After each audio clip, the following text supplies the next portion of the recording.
Bonjour à tous et bienvenue sur Basic Dev, la chaîne qui vous parle ordinateur et développement. Aujourd'hui dans cette vidéo, je vais essayer de vous expliquer un peu le principe de l'algorithmie. Un algorithme est en fait une suite finie et non ambiguë d'opérations ou d'instructions qui permettent de résoudre un problème. On retrouve plusieurs définitions pour un algorithme, mais celle que je préfère, c'est celle de Donald Knuth, et oui, encore lui, grand mathématicien, qui le définit en 5 points. Nous avons d'abord la finitude, qui spécifie qu'un algorithme doit toujours se terminer, reprenant des définitions précises, sont des étapes définies et sans ambiguïté. Les algorithmes possèdent également des entrées, ce sont des quantités de données avant de commencer les opérations, mais également des sorties, ce sont des quantités finalisées suite aux opérations en relation avec les entrées. Et enfin, le rendement, qui sont des opérations basiques que l'on peut réaliser à la main dans une durée finie. Afin de mieux appréhender ce que je vais vous expliquer plus tard, je vais m'attarder un petit peu sur les différentes instructions que l'on retrouve en informatique. Nous avons les affectations, les lectures et écritures,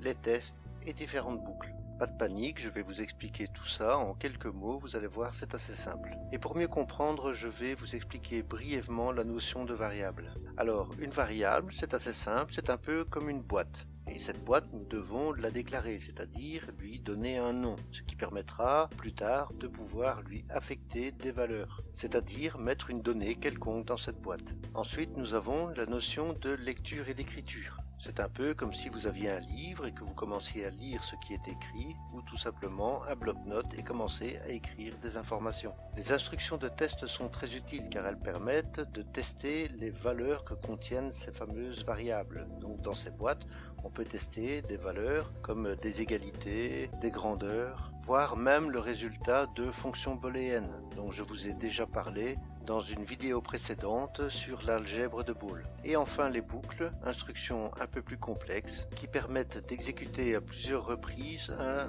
bloc d'instructions. Il y a 3 grands types de boucles, les boucles tant que, les boucles jusqu'à ce que et les boucles de comptage. Ces instructions permettent donc de pouvoir utiliser les variables dans des blocs d'instructions et de répéter ces blocs d'instructions tant que une condition est vraie ou jusqu'à ce que la condition soit vraie, etc. etc. Je détaillerai bien évidemment toutes ces instructions dans une autre vidéo. Cette vidéo n'a pas pour but de vous expliquer les différentes instructions, mais simplement de vous expliquer un peu le système de l'algorithmie. Je ne peux évidemment pas vous parler d'algorithme sans parler de la machine de Turing. Et pour la plupart d'entre vous, lorsque je parle de machine de Turing, vous voyez ceci.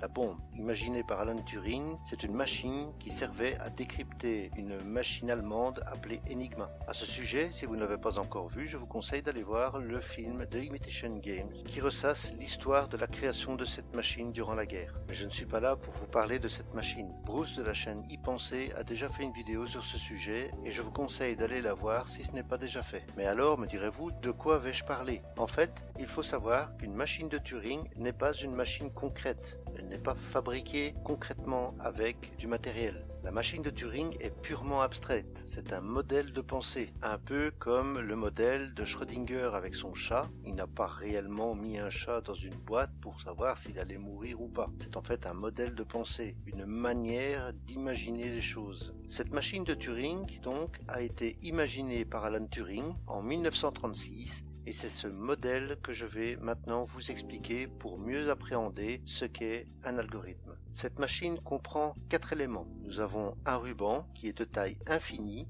et pouvant contenir des symboles comme des lettres, des chiffres, des ponctuations, etc.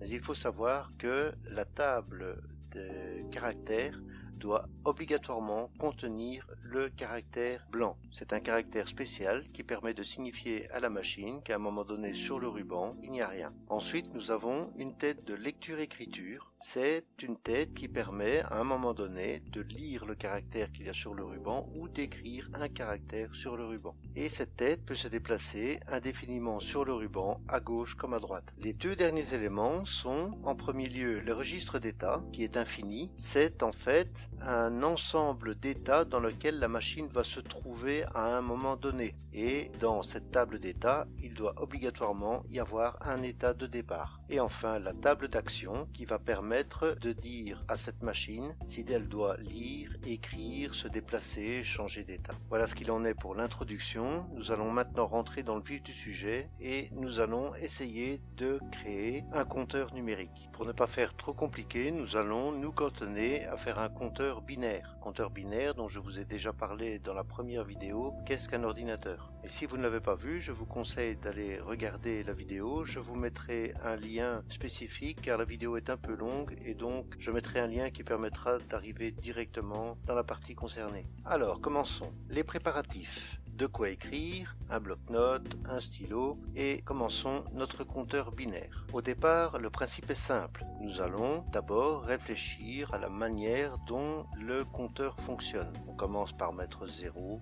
puis 1, puis on incrémente 10, 11, 100, 101, 110, 111, 1000, etc., etc. Ça, c'est pour le principe de base. Maintenant, rappelez-vous, pour la machine de Turing, nous avions deux tables, une table d'état et une table d'action. La table d'état va contenir tous les états dans lesquels la machine se trouvera à un moment donné. Et rappelez-vous, toute machine de Turing doit avoir dans sa table d'état un état initial. Alors, juste une petite parenthèse avant de commencer. Pour les personnes qui savent déjà ce qu'est un algorithme, la manière de créer des algorithmes, cette vidéo n'est pas vraiment pour vous. Cette vidéo a surtout pour but d'expliquer ce qu'est un algorithme et comment on peut arriver facilement à créer un algorithme pour résoudre un problème. Voilà. Ça, c'était pour la petite parenthèse. Donc, premièrement, dans l'état initial, qu'allons-nous faire? Eh bien, nous allons écrire un 0 et puis nous allons commencer à incrémenter. Donc, dans l'état initial, quand il n'y a rien, nous écrivons 0 et puis nous ne sommes plus dans l'état initial. Nous allons passer dans un état d'incrémentation. Alors, pourquoi avoir choisi 5 comme état d'incrémentation? C'est totalement arbitraire. Vous prenez ce que vous voulez. Vous pouvez mettre l'état 1, l'état 10, l'état 100. Vous faites vraiment comme vous voulez. J'ai simplement pris l'habitude depuis longtemps d'incrémenter en laissant un espace au cas où, vous le verrez plus tard, il y a des états qui pourraient s'insérer entre les deux. C'est plus facile à la lecture de l'algorithme. Nous allons donc traduire cette phrase en action pour l'état initial. Donc en action, nous allons écrire 0 et passer à l'état 5. Nous plaçons donc notre tête de lecture à l'état initial et nous écrivons 0 avant de passer à l'incrémentation. Maintenant, que devons-nous faire dans l'état d'incrémentation? C'est simple, si nous voyons un 0, nous devons écrire un 1 et rester dans l'état d'incrémentation. A l'inverse, si nous rencontrons un 1, nous devons à ce moment-là écrire 0 et faire un report au rang supérieur. Le report étant un état différent de l'incrémentation, ce sera donc un nouvel état, ici l'état 10. Traduisons maintenant cette phrase en action pour l'incrémentation. Si 0, alors on met 1 et on passe à l'état 5. Sinon, on met 0 et on passe à l'état 10. Autre petite parenthèse, je n'utilise pas vraiment de nomenclature bien spécifique pour mes actions. J'essaye simplement d'être concis pour savoir exactement quelles sont les actions à faire à partir du moment où je suis dans tel ou tel état. Alors c'est parti, nous voyons un 0, nous écrivons 1 et nous restons dans l'état 5. Pour la phase suivante, nous avons un 1, donc nous écrivons 0 et nous passons à l'état 10. Décrivons à présent la manière la plus simple de définir des actions pour l'état de report. Eh bien, si nous voulons reporter, nous devons nous décaler d'un rang sur la gauche et incrémenter. Ce qui veut dire en clair que nous allons passer de l'état de report à un état d'incrémentation. L'état d'incrémentation, nous l'avons déjà, c'est l'état numéro 5. Petite traduction pour les actions de l'état de report. Nous allons à gauche et nous passons à l'état 5. C'est parti sur notre machine. Décalage de la tête de lecture sur la gauche et passage à l'état 5. Et là, nous rencontrons notre premier bug. En effet, si vous regardez bien, vous, en tant qu'humain, vous dites, mais là, je dois mettre un 1. La machine, elle, ne le sait pas. On lui dit, si elle voit un 0, elle met un 1, sinon, elle doit mettre un 0. Ce qu'elle voit, elle, c'est pas un 0. Donc, si c'est pas un 0,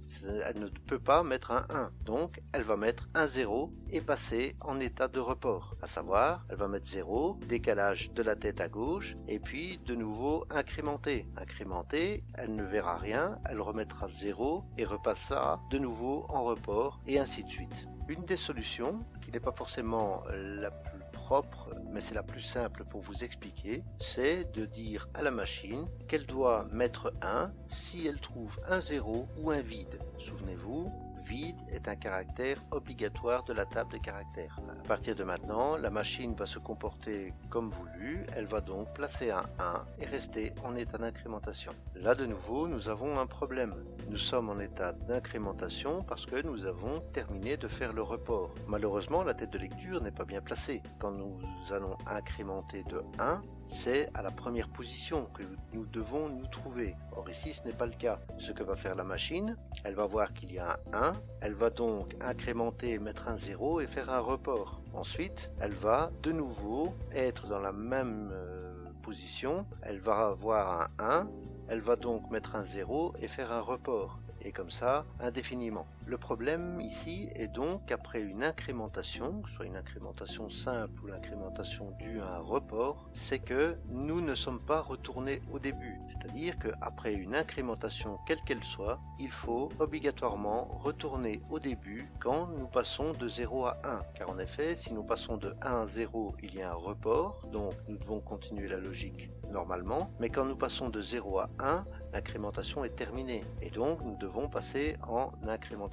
normale, à savoir juste rajouter 1 au compteur. Et c'est seulement dans le cas où nous passons de 0 à 1 que nous devons retourner au début. Alors maintenant, petite réflexion, comment dire simplement à une machine d'aller au début? Pour vous c'est facile, vous prenez la tête de lecture, vous la tapez au début, c'est bon. Mais la machine, elle, quand on voit sa tête de lecture, elle ne sait pas ce qu'il y a à gauche, elle ne sait pas ce qu'il y a à droite. Donc elle ne sait jamais à quelle position elle se trouve. Donc une manière simple de lui expliquer, en fait pour vous, le premier élément c'est quand il n'y a rien à droite. Eh bien pour la machine, il suffira de lui dire qu'elle doit se déplacer vers la droite et quand elle tombe sur du vide, c'est qu'elle a dépassé le premier élément. Et donc elle devra se déplacer à gauche. Alors faisons un petit peu de place, je vous explique pourquoi. Dans le cas de l'incrémentation où on rencontre un 0 ou un vide et que l'on passe à 1, c'est à ce moment-là qu'on doit passer dans un état de retour. Et donc nous allons créer un état intermédiaire entre l'incrémentation et le report qui sera l'état 7, l'état de retour. Et donc de manière simple, nous allons dire à la machine que si c'est vide, elle doit aller à gauche pour se mettre sur le premier caractère et se mettre en état d'incrémentation. Sinon, elle continue à aller à droite et à retester sa position. Traduction dans la table d'action, si c'est vide, alors on va à gauche et on passe à l'état 5. Sinon, on va à droite et on reste en état 7. Revenons-en à notre machine. Une fois que nous avons incrémenté, nous devons passer à l'état de retour. À l'état de retour, est-ce que nous avons un caractère vide? Non. Alors nous devons aller à droite et rester en état 7. Est-ce que nous avons un caractère vide? Non. De nouveau, nous nous déplaçons à droite, nous restons en état 7. Est-ce que nous avons du vide? Oui. Ah, eh bien à ce moment-là, nous allons à gauche et nous passons en état d'incrémentation. Continuons, nous sommes en incrémentation, nous voyons un 0, nous passons à 1, nous passons en état 7. Nous sommes en état de retour, donc est-ce que nous voyons du vide? Non. Donc nous nous déplaçons à droite et nous restons en état 7. Est-ce que nous avons du vide? Oui. Donc nous allons sur la gauche et nous passons en état d'incrémentation. À ce stade maintenant, nous voyons que notre état de retour fonctionne parfaitement, quels que soient les cas. Alors on continue. Nous sommes en incrémentation, nous passons de 1 à 0 en état de report. Nous allons à gauche pour incrémenter, nous passons à 0 et puis en état de report. Nous retournons à gauche, en incrémentation, nous passons à 1 et puis en état de retour. Et maintenant nous savons que l'état de retour fonctionne, nous pouvons mettre la tête directement au début. À présent, passons à l'animation en accéléré pour voir si tout se passe bien.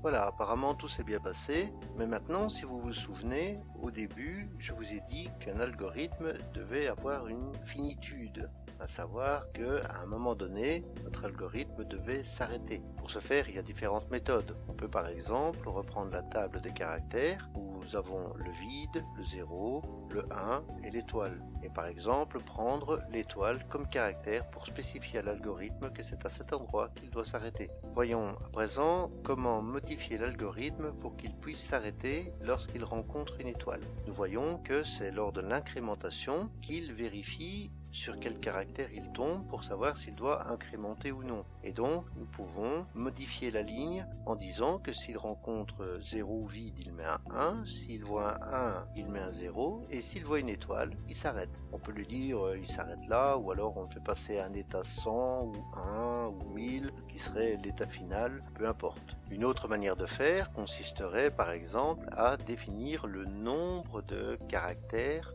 que contient notre compteur. Par exemple, ici, on pourrait démarrer avec 4 zéros. Et on voit par exemple que pour l'état initial, il n'est plus obligatoire d'écrire un 0 puisqu'à l'état initial, nous avons déjà un 0. Nous pouvons donc passer directement à l'état d'incrémentation. Et au niveau de l'incrémentation, aussi une modification. C'est que comme il ne va pas rencontrer de vide au début, c'est lorsqu'il rencontre un 0 qu'il doit passer à 1. Et quand il rencontre un vide, qu'il doit s'arrêter. Voilà, nous en avons terminé avec notre machine de Turing. Voyons voir maintenant les problématiques. Premièrement, on se rend compte que pour créer une machine de Turing, nous devons faire des actions simplifiées. Et comme nous avons l'habitude de penser très rapidement, il est assez difficile de pouvoir spécifier une action bien précise, bien concise et très basique. Et c'est une des difficultés lorsque nous ne sommes pas habitués à faire des algorithmes. Il est donc important de pouvoir réfléchir et de scinder les états et les actions de manière précise et concise, à savoir chaque état dans lequel la machine devra se trouver, les différents états et les différentes actions associées à ces états.